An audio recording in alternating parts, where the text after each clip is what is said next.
For 3 winters, Thomas Avery had let his ranch and his heart turn to dust, haunted by the ghost of his dead son Caleb. He thought he knew every form grief could take until the day he saw a starving boy collapse at his fence line, a boy with Caleb's face, Caleb's hair, Caleb's eyes. He didn't know if he was rescuing a stranger, a ghost, or a second chance, but as he carried the broken child into his home, he knew the silence on his ranch was finally over. The boy was nothing but bones and dirt when Thomas Avery first saw him, arms looped weakly over the top rail of the south fence, head bowed like he might fall asleep right there on his feet, with nothing but barbed wire and wind to catch him. The land stretched behind the boy for miles, dry, brittle, unforgiving, offering no hint of where he'd come from or how far he'd wandered. Thomas didn't call out, didn't run. He simply stood in the doorway of the barn, his work gloves hanging from one hand, heart thutooing like a war drum beneath his ribs. Because the boy looked exactly like Calb. Calb, who'd been dead nearly 3 winters. Calb, who'd once run through these very fields chasing after cattle with a grin split wide on his face, freckles dancing under the sun. Calb, whose lungs had failed him that awful October and never caught breath again. But this was Calb, couldn't be. This child, thin as a reed coat, several sizes too large, hair a wild mess of straw, was barely standing. Still, the resemblance was enough to stop time. Thomas moved not fast, not slow, just steady like he might spook the vision if he rushed. His boots crunched over the gravel path between barn and pasture. The wind tugged at his coat cold with the bite of morning that hadn't quite burned off. He reached the fence line just as the boy's legs gave out. The child crumpled into the dry grass like a broken thing dropped from heaven. "Hey!" Thomas said, voice raw as it clawed up his throat. "Hey now!" The boy stirred, not fully conscious, just a groan, a twitch of fingers, the briefest lift of his chin. His face was sunburned and pale in turns, cheeks hollowed, eyes sunken. Thomas reached the gate, unlatched it, and dropped to his knees in the dust. He'd held Calb like this once, only then it had been fever sweat and fear choking them both. Now it was dust and silence, and a pulse so faint it barely counted. "You hear me, son?" Thomas asked, hands searching the boy's back for injuries. "Can you speak? A whimper, a word maybe, or just breath?" He hoisted the boy into his arms, light, too light, fragile, like carrying a glass jar full of sorrow. The boy's arms hung limp, his face pressed against Thomas's chest, and Thomas felt something twist deep inside his ribs. He hadn't carried a child since the day of the funeral. Inside the house, the world narrowed to necessity. Boots off, water on stove lit. He laid the boy on the couch and found himself muttering prayers he hadn't spoken in years. Not since Calb's cough turned to bleeding, and no doctor or preacher could fix what was broken. Now he whispered again. Not fancy, not loud, just desperate. The boy didn't wake, not fully, but he drank sips at first, then more lips, trembling around the rim of the cup. Thomas spooned broth into his mouth, one shake at a time, letting the boy's breathing settle between each swallow. Outside, the wind had stilled. Inside, time hung heavy. It was hours before the boy's eyes fluttered open. He didn't speak right away, just looked around the room like it might vanish if he blinked too hard. His gaze drifted to the mantel where a dusty photograph of Calb still stood beside an old Bible and a broken pocket watch. Then the boy looked at Thomas, really looked, and flinched. "You're safe," Thomas said quietly. "Ain't no one gonna hurt you here." The boy didn't relax, but he didn't run either. His eyes were the same color as Calb's, same shape too. And the way his lower lip trembled before he spoke it near stopped Thomas's heart. "What's your name?" Thomas asked. The boy's voice was a rasp, barely there. "Jude," Thomas nodded once. "Let the name settle. You got people, Jude? Folks who know where you are?" Jude shook his head, slow, small. Then he pulled the oversized coat tighter around himself and curled his knees up like a stray dog trying to vanish. It wasn't until nightfall that Thomas found the marks. Scars, thin, angry lines up the boy's back, crisscrossed like whip lashes. He found them when Jude shifted in his sleep and the shirt slipped. Thomas froze breath, caught hands shaking. Who would do that to a child? He didn't sleep that night. Not really.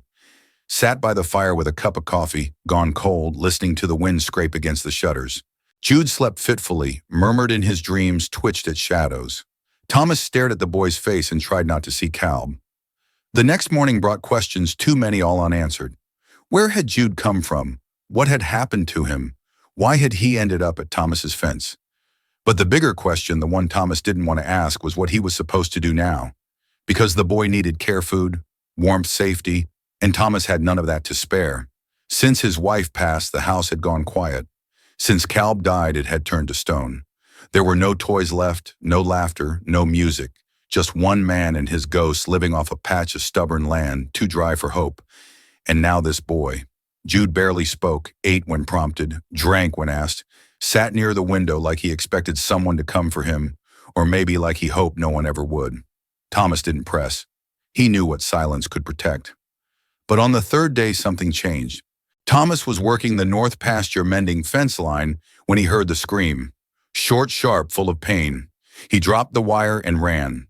Found Jude crouched in the barn arms, wrapped around his head, rocking like the world was ending.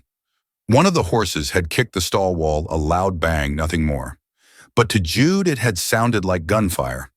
Thomas knelt, hands raised. "It's all right, son. Just a spook, no harm done." Jude was trembling, eyes wide. And then out of nowhere he spoke. "Don't let him find me." Thomas blinked. "Who?" But Jude didn't answer. Just kept whispering the same words again and again. "Don't let him find me.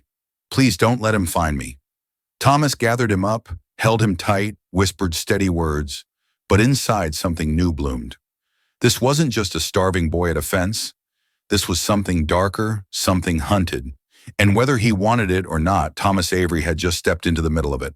He looked down at the child in his arms and felt the old ache swell. Calb's face flickered there, not in truth but in memory. A ghost dancing behind Jude's frightened eyes. The past wasn't done with him. Not yet. And maybe God wasn't done either. Jude didn't talk for the rest of the day. After the barn episode, Thomas kept him close, set him to small tasks around the house, things that didn't require much strength or speech. Sweeping the porch, shelling peas, holding the nails while Thomas fixed a drawer that never sat quite right. The boy moved like a shadow, always a step behind, watching everything with quiet eyes that gave away more than he probably meant to. He never flinched when Thomas raised his voice to call out to the animals, or when he slammed a door shut to keep the wind out. But the moment boots thuded too loud on the floor, or a chair scraped sharply against the boards, Jude tensed like he was bracing for something like punishment came fast and without warning wherever he came from. That night, as Thomas sat beside the hearth with his Bible open on his lap, he didn't read. The pages blurred into a sea of faded ink and long-past verses. His eyes kept drifting toward the boy, curled up in the armchair across the room, bundled in one of Calb's old blankets, his face half lit by the fire's flicker. Jude wasn't asleep. His breathing gave that much away. Slow, too measured. He was pretending, waiting maybe. Thomas didn't speak. He just sat there listening to the quiet. It had been years since the house had anyone in it besides Thomas. Years since a second plate had been set on the table or boots other than his sat drying by the fire. There was a strange comfort in the sound of Jude's breathing, even when it was strained and nervous. A reminder that the world hadn't ended, not completely, even if it had felt like it. Thomas finally shut the Bible and stood. Jude's eyes snapped open, alert. "Time for bed," Thomas said simply. "You can take the cot in Calb's room." Jude looked at him like he didn't understand. "It's just a room," Thomas added, realizing how strange that might have sounded to someone who didn't know Calb. "Got a good window warm enough long as the stove keeps going." Still, Jude didn't move. Thomas didn't push. He simply turned to walk down the hallway and opened the door to the bedroom that had gone untouched since the funeral. Dust had settled on the desk. The quilt was still folded at the foot of the bed, just as his wife had left it. A small wooden horse Caleb carved sat on the windowsill, faded now by sun. He lit the lamp, turned down the covers, and waited. After a few minutes, soft footsteps approached. Jude stopped in the doorway, clutching the blanket like a shield. "I'll be just down the hall," Thomas said, stepping aside. Jude entered the room slowly, reverently. He ran his fingers over the edge of the bed frame, then looked at the shelf where a pair of worn boots still rested. "Was this your boy?" he asked quietly. Thomas swallowed. "Yeah." Jude nodded, like that explained everything. He didn't ask what happened, didn't press, just climbed into the bed and lay down stiff as a board, hands folded over his chest. Thomas turned the lamp down low and left the door ajar. That night the wind picked up again. The shutters rattled and a branch scraped the roof like fingernails. But Thomas slept lighter than he had in years. Not better exactly, just aware, like some part of him had been stirred awake after too long buried. At dawn, the Ruers's call broke the quiet. Thomas rose, stretched, and made his way to the kitchen. He didn't expect to find Jude already awake, sitting at the table with a cup of water in his hands. The boy looked like he hadn't slept. "Did the bed not suit you?" Thomas asked, pouring coffee. "It's fine," Jude said. "Just not used to doors." Thomas sipped his coffee and said nothing. They ate in silence, the way men do when the words ain't ready to come yet. Thomas noticed how Jude only took half portions, how he left food on the plate, like he was used to making it stretch. Later that morning, they hitched the mule and rode into town.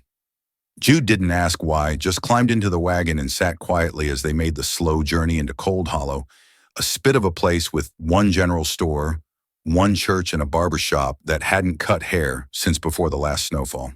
Thomas hadn't been into town in months. Not since spring, when he came in for salt nails and tobacco. The townsfolk didn't bother him much anymore. They de-offered comfort after Calb passed, brought pies and prayers, and tried to fill the silence with too many words. But grief has its own clock, and Thomas never liked being watched while he mourned. When they rolled into the square, heads turned. Not a Thomas at the boy, a child with no family. Don't just appear on a ranch miles out of town. They stopped at the store first. Thomas picked up flour, oats, lye soap, and a new tin of coffee. Jude trailed behind, quiet but observant. The storekeeper, Henry Pike, raised an eyebrow. "Got yourself a helper, Tom." "Found him near the fence," Thomas said simply. "Half-starved." Henry nodded slowly. "You take him in for now." Henry wrapped the goods without another word, but his eyes lingered on Jude's face like he was trying to place him. Next was the church. Not for prayer, Thomas still hadn't figured out what to say to God after losing Calb, but for a quiet word with Pastor EMTT. They stood near the back pew out of earshot. "He's been hurt," Thomas said low. "Scars on his back spooked by noises. Won't say where he's from." EMTT's face darkened. "Run away. Maybe, or worse. You think someone's looking for him, I think someone will." EMTT folded his hands. "If he needs shelter, he's staying with me." The pastor nodded. "You sure?" Thomas looked across the room where Jude sat on a pew, staring at the stained glass window with a look too heavy for someone so small. "No," Thomas said, "but I will be." They left town by noon and the road back felt heavier. Thomas kept scanning the horizon. Something about the way people had stared, the whispers behind hands, had put him on edge. When they crested the last hill before the ranch, Jude finally spoke. "Why are you helping me?" Thomas didn't answer right away. Let the question sit. Then finally, "You remind me of someone." Jude didn't press, just nodded, like he understood more than Thomas had said. That night, as the stars blinked alive over the pasture, Jude helped bring in the last of the wood. He worked slow, careful, like someone who didn't want to do it wrong. Thomas watched him from the porch. Something had settled in his chest, annoying. This boy wasn't just a lost soul. He was carrying something, a story, a past, maybe even a warning. Later, as Thomas cleaned up after supper, he found a piece of paper folded beneath the plate Jude had used. It was torn at the edges, stained with something dark, and only had 2 lines written in a shaky scrawl. "He's still looking.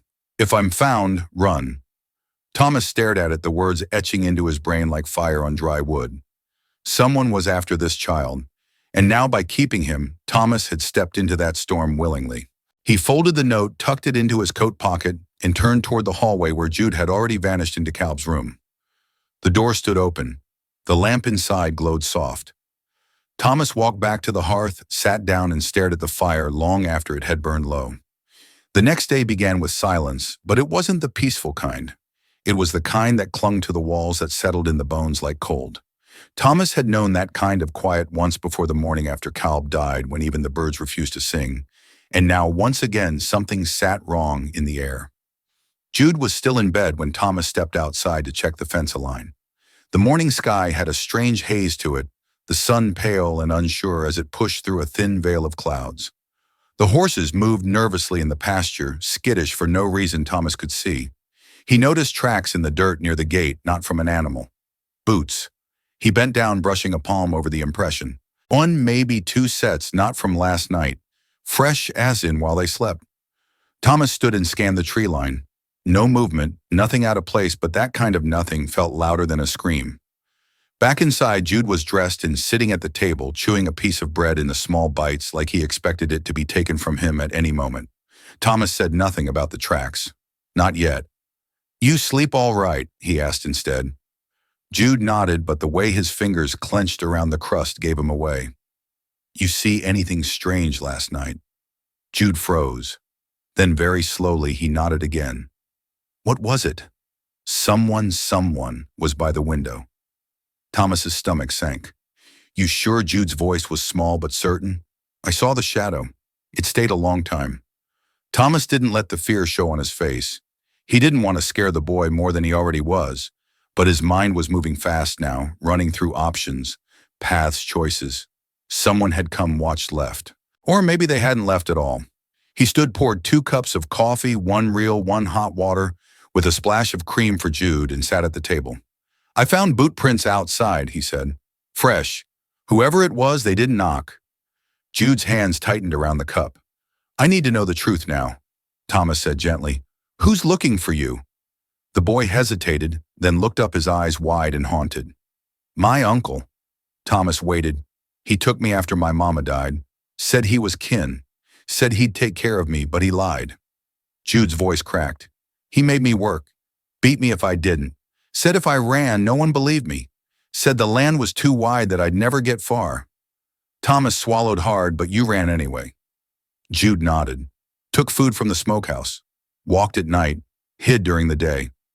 I didn't mean to end up here. I was just going anywhere." "You didn't end up here by accident," Thomas said, his voice low. "You were meant to come.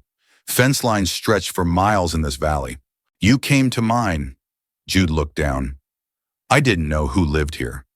"Didn't matter." Thomas said, "You still came for a while." They just sat there. The fire crackled. A draft crept under the door. Outside, the wind kicked up dust like whispers rising from the earth. By mid-afternoon, Thomas had his rifle out. Not in panic and preparation. He checked the sights, oiled the bolt, and loaded a few rounds. He wasn't eager for violence, had seen more of it in his younger days than he liked to admit, but he also wasn't a man who stood still when wolves circled his land. Jude watched him from the doorway. "Are you going to make me leave?" Thomas looked up.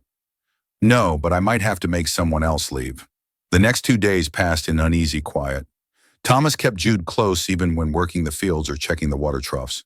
He taught him how to carry wood without wasting steps, how to start the stove with a single match, how to listen for changes in the wind, small lessons that filled the space between them. But at night the unease returned. More tracks, another shadow by the shed. Then came the note pinned to the barn door with a hunting knife. No name, no signature, just 5 words scrolled in black ink. "You got what's mine, Avery." Thomas ripped it down, heart-pounding. His name, not the boy's, his that night. He didn't sleep. He moved Caleb's cot into the master bedroom, kept Jude close, sat in the rocking chair with his rifle across his lap, eyes never leaving the window. Every creak of the house made him tense. Every gust of wind was a threat. Jude tried to stay awake, but exhaustion took him. Even asleep, he twitched, mumbled. Once he cried out and clutched at the blanket like it might disappear, and Thomas just sat there listening to the echoes of a pain he couldn't erase. Morning brought more than frost. Tracks again, only this time closer, all the way to the porch. And behind the barn, a rabbit hung from the fence by its hind legs. Throat slit, blood staining the wood beneath it. A message. Jude saw it, said nothing, just stared, then turned and walked inside. Thomas followed him in, found him in the corner of the kitchen, arms wrapped tight around his knees. "He's here," Jude whispered. Thomas crouched beside him. Then he made a mistake. Jude looked up. "What if he won't leave? What if he hurts you too?" Thomas felt something deep in his chest harden. Not anger, not yet, but resolve. He'd lost one child already. He wouldn't lose another. That evening, Thomas prepared.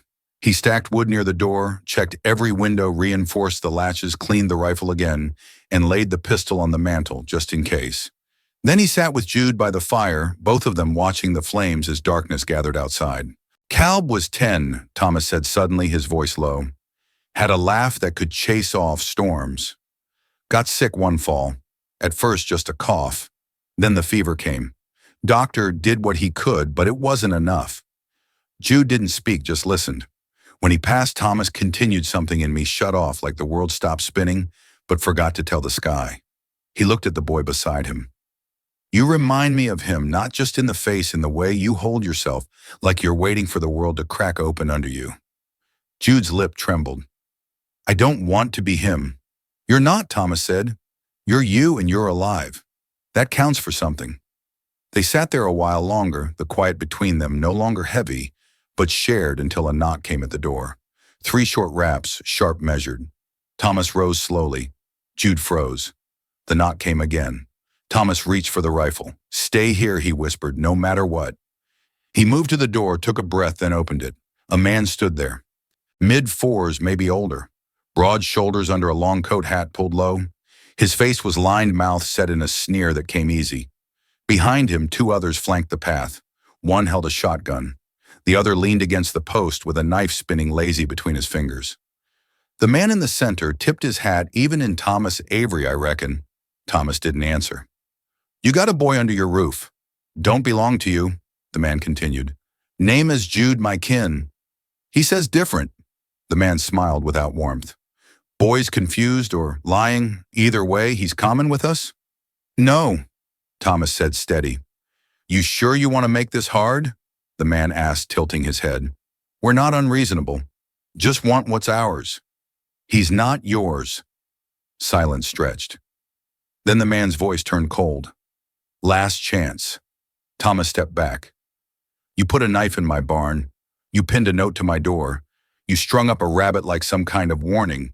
That was your chance. He raised the rifle. This is mine. The standoff lasted seconds, but it felt like hours. The man's lip curled. He spat into the dirt, then turned.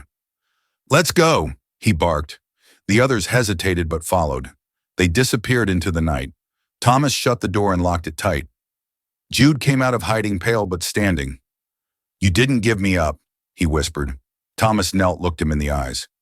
You're not a burden. You're a boy, and no one is taking you from this place. Jude trembled. They'll come back. I know, Thomas said, but so will morning. And this time they'd be ready. Dawn broke slow the next morning, creeping over the land with a sickly light that barely pushed the darkness away. The frost clung heavy to the window panes, and smoke curled from the chimney as Thomas stirred the embers in the stove back to life.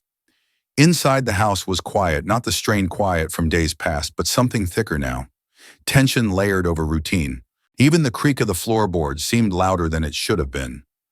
Jude hadn't spoken much after the men left. He'd sat near the fire with wide eyes, legs drawn up beneath Caleb's blanket, unmoving, except to breathe. Thomas didn't push him. He knew trauma made its own time. He'd learned that after the funeral, when the neighbors tried to offer comfort too soon, when prayers sounded more like echoes, bouncing around an empty house than anything holy. Some wounds weren't meant to be wrapped in words. Some were just meant to be waited out. But he also knew they had little time to wait now. Whoever that man was, Jude's uncle, he wasn't gone for good. He'd walked away without a fight, not because he feared Thomas, but because men like that preferred control. They circled first, tested the fence, then struck where the wood was weakest, and Thomas wasn't going to give him that chance. The coffee brewed slowly, sent filling the kitchen. Thomas poured a cup, took a long drink, then set it down and started pulling supplies. Nails, wire boards, tools. He moved fast, methodical, reinforcing doors, checking shutters, adding a second latch to the back window. The old place had never been built for defense. It was just a ranch house meant to weather storms in winter, but it could be made to hold. Midway through securing the kitchen door frame, he heard soft footsteps behind him. Jude stood there barefoot, arms crossed over his chest hair, sticking up at wild angles. His eyes were clearer today, but still cautious. You fixing everything? The boy asked. Trying to, Thomas said without turning. Figured if someone's coming again, they might as well earn it. Jude stepped closer, watching. I can help, he said after a moment. Thomas looked at him. You sure? Jude nodded. You took me in. I don't want to just hide. Thomas studied him for a beat longer, then passed him a handful of nails. All right then, let's work. And so they did all morning, hammering boards, moving furniture against weak points in the walls, stacking wood inside instead of on the porch. Jude proved quicker than expected, focused. his small hands steady even when holding the ladder or fitting a board into place. He didn't talk much, but the silence between them was different now. Not fear, not hesitation, just a shared understanding. By noon, the house had been reshaped, not into a fortress exactly, but a refuge fortified by more than just wood and nails. It had heart again, a reason to hold the line. Outside, the sky had turned dark with clouds. Snow threatened, but hadn't yet come. The wind carried a sharpness that whispered of bad things coming from the west. Thomas walked the edge of the property line, rifles slung over his shoulder, eyes scanning the horizon. He stopped near the fence where Jude had first appeared. The barbed wire sagged in one spot. A small footprint still pressed into the dirt below. A reminder of how this all began. He turned and saw Jude standing behind him. "You think they'll come tonight?" Jude asked quietly. "I'd bet on it." Jude's mouth worked around a thought before he said it. "I'm scared." Thomas nodded. "So am I." That seemed to surprise the boy. "Thing about fear," Thomas added, "is that it don't mean you run. Just means you care about what's behind you. And right now, what's behind me is you. That enough for you to stand?" Jude nodded slowly. "Yeah." They went back inside, prepared more loaded, the fire laid out, spare clothes ready to small satchel in case they had to run, but neither of them really planned to use it. Not this time. As night approached, Thomas handed Jude a wooden object wrapped in cloth. The boy opened it carefully. Inside was a small slingshot carved from an old branch and smoothed with age. "Calb made it when he was your age," Thomas said. "Never hit much with it, but always kept it close." Jude turned it in his hands. "You sure?" Thomas nodded. "Figure it ought to be used by someone with something to protect." They ate a quiet dinner, beans and cornbread, simple, filling, the kind of meal you eat when you're waiting for the night to speak its piece. Then they waited, and the night answered. It was just after midnight when the dog barked. Not a panicked bark, not warning, just a soft sound, like it wasn't sure yet what it heard. Thomas rose, rifle already in hand. He checked the window. Nothing. Then he heard it, a metallic clang near the barn. Then silence. Then another sound, softer this time. Wood creaking. A door, maybe. He moved toward the back, motioned for Jude to stay low. The barn had two entrances, one through the front wide and open, the other a small side door easy to overlook. Thomas slipped through the kitchen, out the back, and into the cold. He moved slow steps, quiet, the rifle cold against his hands. The wind had died completely. No sound now but the beat of his own heart and the faint groan of wood under pressure. He reached the barn, pressed his back to the wall, then waited. A shadow passed across the front door. Thomas held his breath. The door creaked open. One man alone holding a lantern, not the uncle from before, taller, thinner, looked more like a hired hand than blood. Thomas waited until he stepped inside, then moved fast, slammed the door shut behind him, wedged the beam across the latch, and backed off into the darkness. Inside, the man cursed and banged against the wood. Thomas ran back to the house, back to Jude, but he was too late. The front door was open, and Jude was gone. Thomas's blood went cold. He shouted the boy's name, ran through the house, out to the porch. Then he saw tracks in the dirt, two sets, one small, one large, leading west toward the ridge. He grabbed his coat rifle and the lantern and followed. The path curved through the trees, winding fast. Whoever had taken the boy knew the land or didn't care what it did to his ankles. Thomas moved like a man possessed. Half a mile out, he found Jude's boot caught on a route torn from his foot in the struggle. Another 100 yards, and he saw them. The uncle again holding Jude by the collar, dragging him like a sack of grain. The boy kicked weakly, fought back with everything he had left. Thomas raised the rifle. "Let him go." The uncle froze, then turned. "Well, well," he said, dragging Jude in front of him like a shield. "Was wondering when you'd come. Thought you might send that boy out with a note instead. You're bolder than I pegged you." "I'll say it one more time," Thomas growled. "Let him go." "Why?" the man sneered. "He's mine, my brother's son. Blood don't lie. He's not a thing to be owned. He's a runaway, a thief. You think he found his way to your ranch by accident? I think he ran because you made his life a prison." The uncle smiled, then pulled a pistol from his coat and pressed it to Jude's head. "Then maybe I just end this mess right now. Boy's more trouble than he's worth." Thomas didn't weigh odds. He squeezed the trigger. The shot rang through the trees like thunder. The uncle staggered, dropped the pistol. The bullet had caught his shoulder enough to spin him but not kill him. Jude dropped to the ground and rolled free. Thomas ran forward, tackled the man before he could recover, knocked the weapon from his reach, and drove the butt of the rifle into his ribs. The man gasped and coughed blood into the dirt. "You touch him again," Thomas growled, "and I'll finish what I started." He pulled Jude into his arms. The boy clung to him, sobbing. "I'm sorry," Jude whispered. "I didn't mean," he said, "he'd kill you." Thomas held him tighter. "It's over now. He's not going to hurt anyone." Behind them, the uncle moaned and tried to crawl away. Thomas let him. "Go," he said. "But if I ever see you again, you won't walk out next time." He carried Jude back through the trees, step-by-step, lantern, swinging, heart-pounding. By the time they reached the house, dawn was just beginning to bleed across the hills. He set Jude down gently on the couch, fetched water, and wiped the blood from the boy's cheek. "You're safe," he said again. Jude didn't answer, just leaned into him, exhausted. Thomas sat back, let the fire warm his bones, and closed his eyes. Outside, the day had started fresh. But inside, something had changed. The boy wasn't just under his protection now. He was under his care, and Thomas knew deep in the place where grief used to live that he wasn't letting him go. The sun rose slow, pushing a thin gold sheen across the frostbitten hills. The house smelled of smoke iron and boiled coffee, but beneath it all lingered something newer, something that hadn't been there in years. Life, not just survival, but something with shape and motion. A heartbeat. Jude slept late into the morning. After what happened, Thomas led him. The boy was bruised, scraped but in one piece.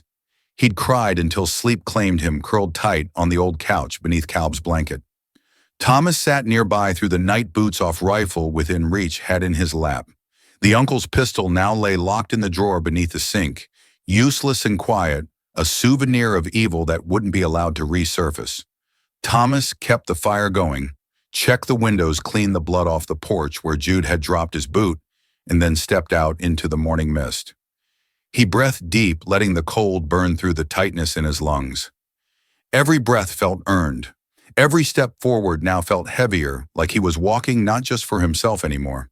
When Jude finally stirred, Thomas was back in the kitchen, boiling oats and cutting dried apples into small pieces. The boy looked smaller than ever, sitting up slow, blinking against the morning light. His eyes tracked the corners of the room like he wasn't sure it would still be here. "You're all right," Thomas said gently. "You're home." Jude opened his mouth like he might argue, but nothing came. Just a nod. That was enough. The day passed in a kind of quiet rebuilding. Thomas didn't speak of the night before. Jude didn't ask. Some things didn't need rehashing when the bruises were still blooming. They worked together again. Fixed the shed's busted door, cleaned out the chicken coop, hauled water for the trough. Life didn't stop just because pain lingered. That was the rhythm of the land. Hurt, heal, keep moving. By evening, Jude was laughing. Not loud, not constant, just soft chuckles under his breath, when the youngest hen pecked at Thomas's bootlaces, or when the mule made its wheezing bray at the wrong time and scared a squirrel out of the woodpile. Thomas caught himself smiling too, not because it was forced, but because it was true. At supper, they sat across from each other in the dim lamplight. Jude ate slow but hearty. Thomas passed the butter without being asked. And then Jude set his fork down. "Why did you do it?" he asked quietly. Thomas looked up. "Do what stand up to him." "You didn't know me. I could have been anyone. You could have just let him take me." Thomas wiped his mouth and leaned back in his chair. He stared at the ceiling for a moment, listening to the wind scratch softly against the shingles. "Because he looked at you like you were a problem," Thomas said finally. "And I've buried too many good people who were treated like problems." Jude's lip trembled. "You think I'm good. I think you're better than most grown men I've met. I think you've been through hell and you didn't let it turn you mean. That says something." Jude didn't speak again, but he smiled just barely. The kind of smile that belonged to someone who was finally starting to believe they deserved to. Later, after the dishes were done and the fire was down to coals, Thomas walked to the back room where Caleb's things were still stored. He opened the cedar chest. Inside lay the remains of a boyhood, a frayed rope belt, a slingshot with a cracked handle, a notebook full of half-finished drawings, and a shirt blue with pearl buttons, just barely too big for Jude. He held it for a moment, fingers resting against the fabric.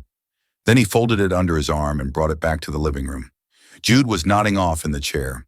Thomas tapped his shoulder, thought this might fit. Jude blinked awake, looked at the shirt, took it with both hands. It was his. Thomas nodded. Yeah. Jude looked down. I don't want to take his place. You're not, Thomas said. You've got your own. That night, Jude slept in the bedroom, not Caleb's old cot, but the main bed. Thomas took the chair by the fire again, not because he had to, but because it felt right. Because Jude needed to know the world would stay standing if he closed his eyes. And it did. For a while, peace returned. A week passed, then another. The bruises faded. The bags under Jude's eyes eased. He began whistling while doing chores. Started asking questions, curious ones, not fearful about the ranch, about Thomas, about the stars and the birds, and how fences held things together. Thomas answered them all. In those quiet days, something grew between them, not spoken, not labeled, but strong. The townsfolk began to notice too. When Thomas returned to Cold Hollow for feed and flour, Jude went with him. Folks tipped hats, offered guarded smiles. Henry Pike, the storekeeper, gave Jude a peppermint stick without asking for a penny. Pastor Emmett shook the boy's hand. You're looking stronger, son, he said with a nod. Thanks to him, Jude replied, glancing at Thomas. The church bell rang steady that Sunday. Thomas sat in the back pew. Jude sat beside him. They didn't sing, but they listened. And for the first time in a long while, Thomas heard the message instead of the pain. Afterward, Pastor Emmett pulled Thomas aside. You've changed, he said plainly. Thomas shrugged. No choice in it. There's always a choice, Emmett replied. You just finally saw yours. That night, Thomas brought out a tin box from the top shelf of the closet. Inside were papers, old deeds, marriage records, and Caleb's death certificate. At the bottom was a blank form, a guardianship application. He didn't say anything to Jude at first, just set the paper on the table and started filling it out. Jude came over, read the top line, and froze. You want to be, my Thomas kept writing. I don't want you to feel like you're just passing through. This place is yours now if you want it. Jude sat down hard. His hands shook, his eyes filled. I don't know what to say. You don't need to say anything.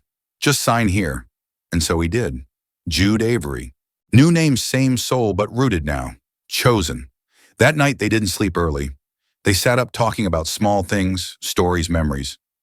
Jude shared about his mother, about how she used to sing to him before bed, how she had hands that never hurt and eyes that smiled even when she was tired.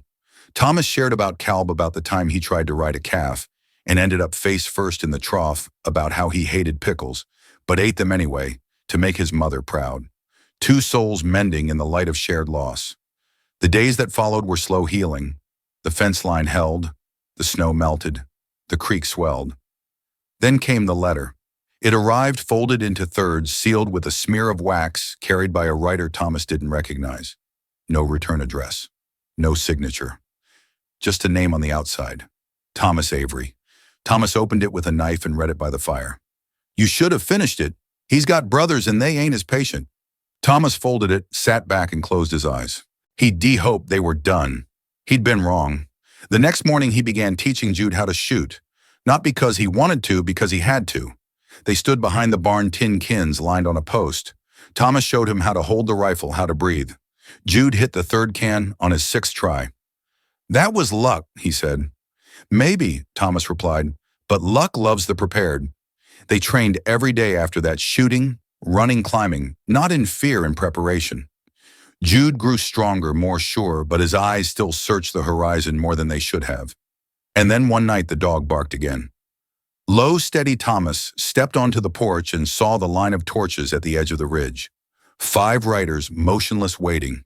He closed the door, locked. It turned to Jude. It's starting again, he said. Jude didn't flinch. Then let's finish it. They didn't come that night. The riders stayed on the ridge until well past midnight, torches like watchful eyes against the black sky, then turned and vanished into the trees one by one, leaving the valley soaked in silence. Thomas didn't sleep. Jude didn't either. They sat by the fire boots on rifles, leaning close, watching the windows like men expecting the storm to break any minute. But morning came pale and quiet, and nothing stirred except the crows circling above the far pasture. Jude asked no questions when he saw the torches were gone. Just walked to the table, poured a tin of water, and stared out the window while he drank. Thomas stepped beside him. They're testing us, seeing how we react like coyotes circling a calf. Jude's hand clenched the cup. I don't want to run. You won't. But you're scared. I'm responsible, Thomas said quietly. That's different. Outside, the ranch looked the same as it had the day before. Muddy ground thawing, slow snow patches, dissolving under the sun fence lines, stretching steady like bones under the skin of the earth. But everything felt more brittle now, like even the wood in the porch rails could hear the footsteps coming. Thomas didn't pretend he wasn't worried. 5 riders didn't come to negotiate. They came to remind him that what he'd done, taking in Jude, standing against blood, firing a bullet into a man's shoulder, carried a weight, and blood always tried to collect its due. By midday, Thomas had the wagon hitched not to run, but to move supplies closer to the house. Water grain rope, 2 sacks of flour. He loaded them into the cellar, reinforced the trap door, and added a second bolt to the inside. He didn't plan to hide there, but if it came to it, he wanted to fall back. He wanted Jude to have a place the fire wouldn't reach. Jude helped, silently hauling smaller bundles, stacking kindling, sharpening knives with slow practice strokes. The boy moved with purpose now, no longer a shadow, no longer afraid of his own steps. Thomas watched him carefully. Every day, the fear inside Jude twisted itself into something new.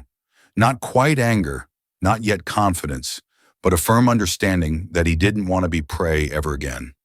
At supper, the wind picked up. It came from the west, where the ridge stood thick with pine and dark intentions. The smell of smoke reached them first, not from their own chimney, from somewhere deeper. Farther, burning pine and dry grass, controlled maybe, or a signal. They ate quickly. Salt pork bread, apples, sliced thin, and laid out with cinnamon. A meal for energy, not for comfort. Thomas kept checking the windows. Then came the knock. Not the door this time. The sidewall. 3 soft taps, deliberate. Jude froze mid-bite. Thomas stood slowly, rifle in hand. He moved to the edge of the kitchen, pressed his back to the wall, and whispered, "Stay low. No noise." Judah obeyed. Thomas waited. Another knock, this time louder, a knuckle against the window frame. He stepped forward, pulled the curtain just an inch. A man stood outside. Alone, young, maybe 20. No gun drawn, no hat, hands up. Thomas opened the window a sliver. "Speak." "Name's Rafe," the man said. "I ain't here to fight." "They don't know I came." Thomas narrowed his eyes. "Who's they?" "The ones that were on the ridge. The others. I rode with them till last night." Jude stood now slowly behind Thomas. The name Rafe clearly meant something. He didn't speak, but his posture changed. Rigid, alert. "You were with his uncle," Thomas said flatly. Rafe nodded. "Didn't know what it was. Thought we were just picking up a runaway. Said he stole money. That he hurt someone. And you just believed it." Rafe lowered his gaze at first, but after last night, they ain't talking about justice. They're talking about burning this place to the ground. Thomas stepped back from the window. "Come in slowly."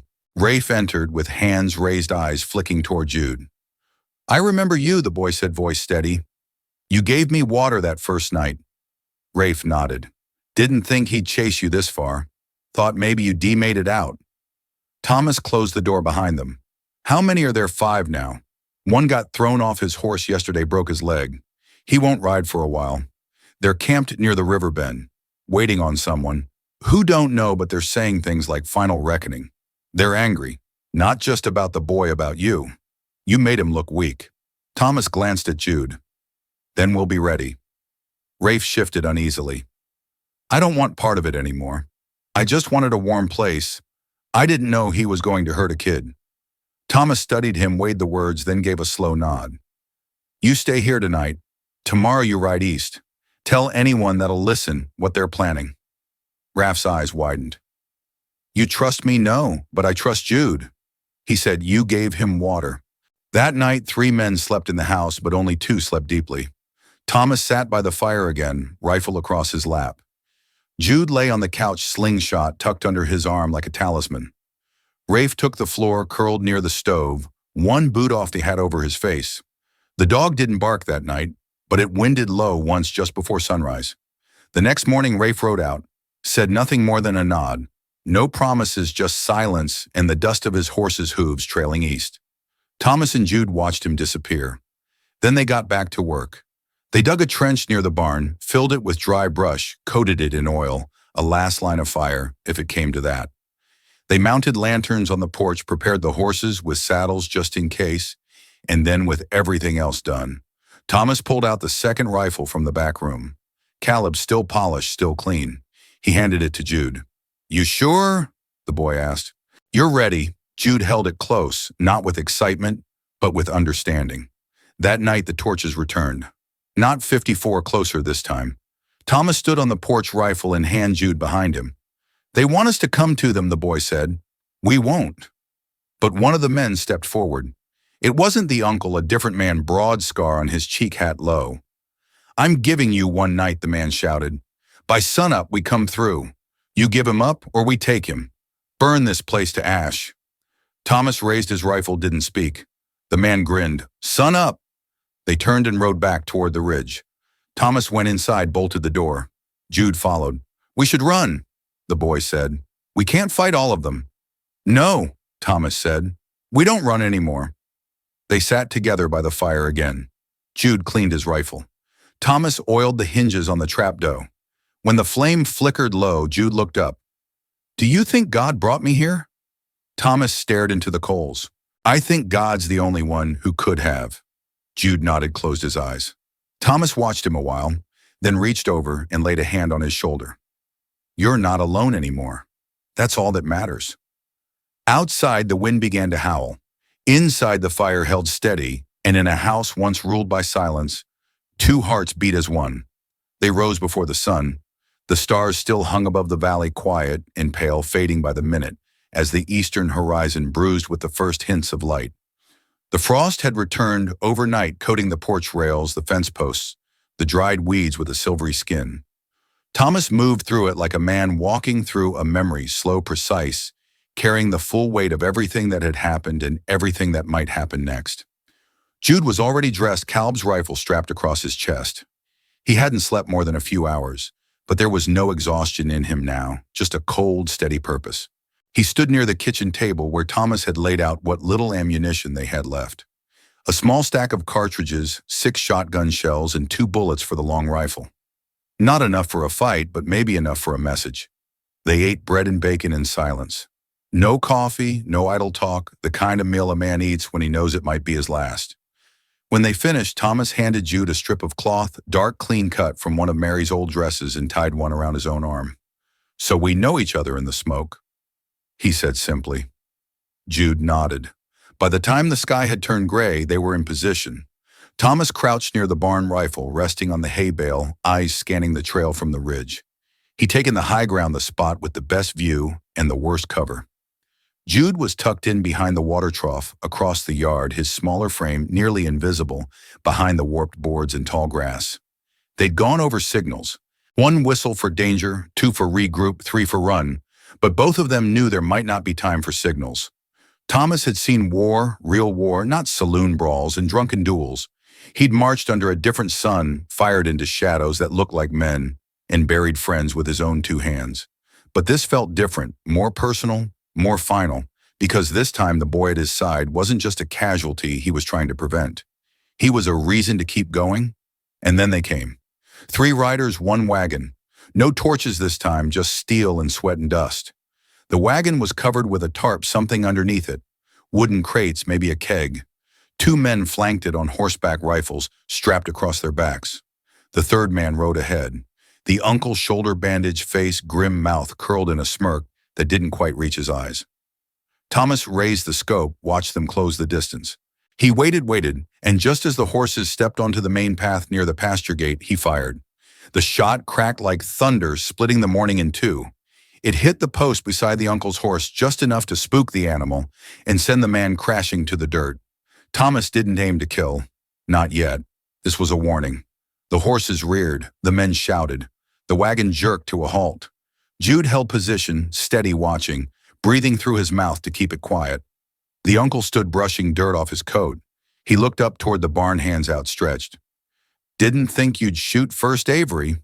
You didn't think I'd shoot at all. Should have known better. You always were the stubborn kind." Thomas shifted his stance, keeping one eye on the men near the wagon. "You've had your warnings," he called. You come any closer, you leave in boxes."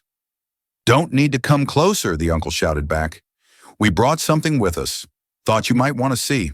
He turned toward the wagon and yanked back the tarp. Inside were barrels stamped in black ink kerosene. Jude's breath caught. Thomas tightened his grip. "You think you can scare us off with fire?" he shouted. "Not scare," the uncle said. "Just level the field. You've built a nice little fortress. Be a shame if it all went up before you even got a shot off." One of the riders pulled a bottle from his saddlebag glass with a rag stuffed in the neck. A Molotov. Jude shifted behind the trough. Thomas raised his rifle again. "You light that and you don't get a second chance." The uncle smirked. "I only need one." And with that he nodded to the man on the left. The bottle ignited, but Thomas was faster. The second shot rang out, hitting the bottle mid-arc, shattering it in the air. Flames burst outward and fell harmlessly into the mud, sputtering out. The men cursed. The horses reared again. Thomas chambered the third round his last. The uncle's voice dropped the pretense. "You got no more bullets, old man." "I've got enough," Thomas said even as he handed Jude the final round from his coat pocket. "Make it count." Jude nodded, loaded the chamber, and steadied his aim. But before he could fire, the wagon exploded. Not from gunfire, from within. A plume of smoke erupted as the second barrel ignited. Something had sparked. Maybe a faulty seal. Maybe heat trapped beneath the tarp. Flames shot skyward, engulfing the wagon. The men screamed, horses tore free, and chaos erupted in the yard. Thomas dove from the hay bale as fire licked the barn's edge. Jude sprang from cover, dodging splinters as one of the crates blew apart, sending shards into the fence. The uncle staggered, half his coat aflame, and fell to his knees, shouting for help. But no help came. The two other men had fled, disappearing into the trees. Thomas sprinted across the yard, rifle swinging behind him, and grabbed the water bucket from the trough. He dusted the flames, licking up the barn wall, then kicked dirt over the embers. Jude stood frozen near the fence, face pale. Thomas ran to him, grabbed his shoulders. "You hurt?" Jude shook his head. "No, just scared." "Good. That means you're still thinking." Smoke rose behind them. The wagon burned hot and high, sending black trails into the morning sky. The uncle didn't move. Thomas approached him slowly. The man was still breathing, but his coat was scorched. One hand blistered red. His eyes fluttered open. "You going to shoot me?" he rasped. "No." "Why not?" "Because death's easy," Thomas said. "Living with what you did, that's harder." The uncle tried to speak again, but coughed instead. Blood stained his lips. Thomas stood, looked down at him. "Law is still alive in this county," he said. "You'll answer to it." He turned to Jude. "Ride to Cold Hollow. Bring Pastor EMTT and the marshal." Jude nodded and ran for the horse. Thomas watched him go. Watched the boy he'd found starving by the fence become something stronger than he ever imagined. Watched him ride with purpose, with courage, not away from the danger, but toward justice. The fire smoldered, but it didn't spread. The barn was singed, but it stood. And for the first time in years, Thomas Avery felt something crack open in his chest.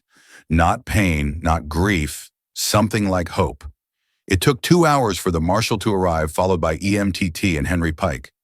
They took the uncle into custody, bandaged and silent. He didn't speak again. Not that day, not the next. When asked about his motives, he just stared at the wall. Pastor EMTT pulled Thomas aside. "You should press charges." "I will. Attempted arson, assault, attempted kidnapping. I know." EMTT glanced toward Jude, who was helping Henry haul the burnt wreckage away from the pasture. "He's tougher than he looks. He's tougher than most." That evening, the ranch sat quiet. The fire was rebuilt. The house aired out. The shutters closed tight. Jude sat on the porch with a glass of cider, staring at the stars. Thomas joined him.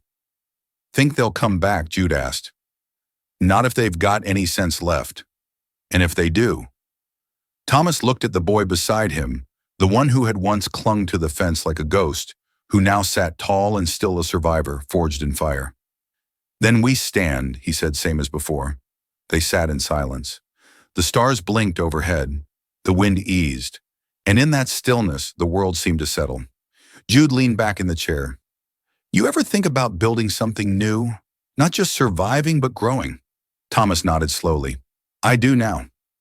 There were nights when Jude woke crying, the tail end of a nightmare still flickering behind his eyes.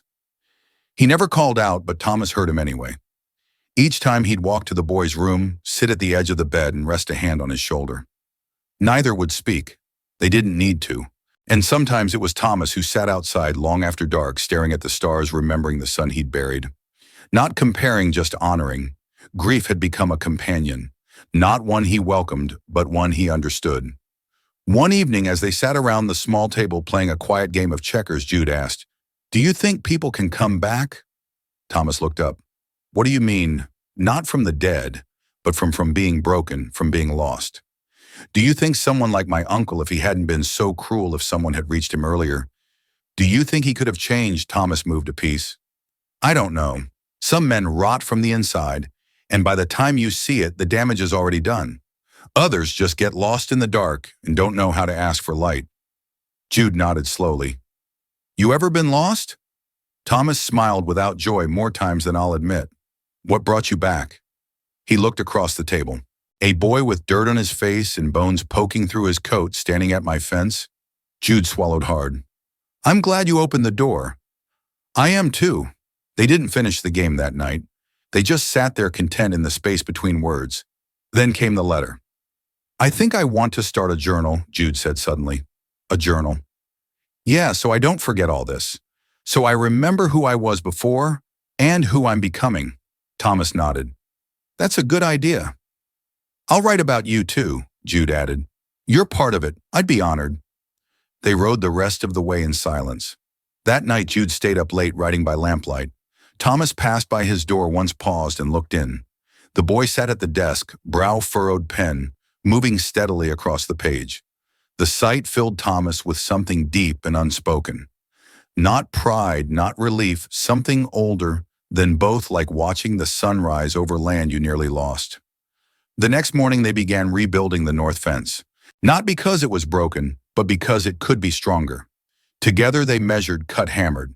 And as the sun rose over the hill, Thomas looked at Jude's sweat on his brow, eyes bright, hands steady, a boy who had once been a stranger at his fence, now a son who had carved a place into the very bones of the land. And Thomas knew then beyond doubt that some stories aren't about what you've lost. They're about what you choose to keep.